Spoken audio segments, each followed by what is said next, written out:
Municipal election సంబంధించిన nominations start అయినాయి. ఇక్కడ మన బాన్స్వాడ మున్సిపాలిటీలో మొత్తము 2 రూమ్లు అలాట్ చేశారు. ఒక రూమ్ కూడా ఇక్కడనే నామినేషన్స్ తీసుకోవడం జరుగుతుంది. అయితే ఇక్కడ 100 మీటర్లు ఎవరు కూడా లోపలికి రావద్దు. ఎవరైతే నామినేషన్ చేసుకున్నారో తప్పితే వేరే వాళ్ళు దానికి లేదు. సో అందరూ కూడా సహకరించాలి, ప్రశాంతంగా చేసుకోవాలి. ఎంసీసీ కోడ్ కూడా ఉంటుంది కాబట్టి కోడ్ను కూడా అందరూ దృష్టిలో పెట్టుకోవాలి. టౌన్లో మొత్తం కూడా ఎవరు కూడా పర్మిషన్ లేని ఏమీ చేయడానికి లేదు. పోలీస్ పర్మిషన్ తీసుకోవాలి, మన ఆర్ఓ పర్మిషన్ తీసుకోవాలి. మీటింగ్స్ కానీ ర్యాలీస్ కానీ ఏమైనా చేసినట్టుంటే అందరూ కూడా సహకరించాలి.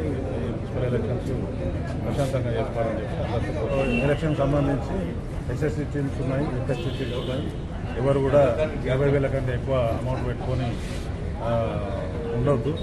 అట్లా ఏదైనా ఉంటే ఒకవేళ ఎమర్జెన్సీ ట్రాన్స్పోర్టేషన్ చేయాలనుకుంటే ఇక్కడ ఆర్ఓ గారి పర్మిషన్ తీసుకొని తీసుకోవాల్సి వస్తుంది. ఎంసీసీ కోడ్ మొత్తం టౌన్కి ఇంప్లిమెంట్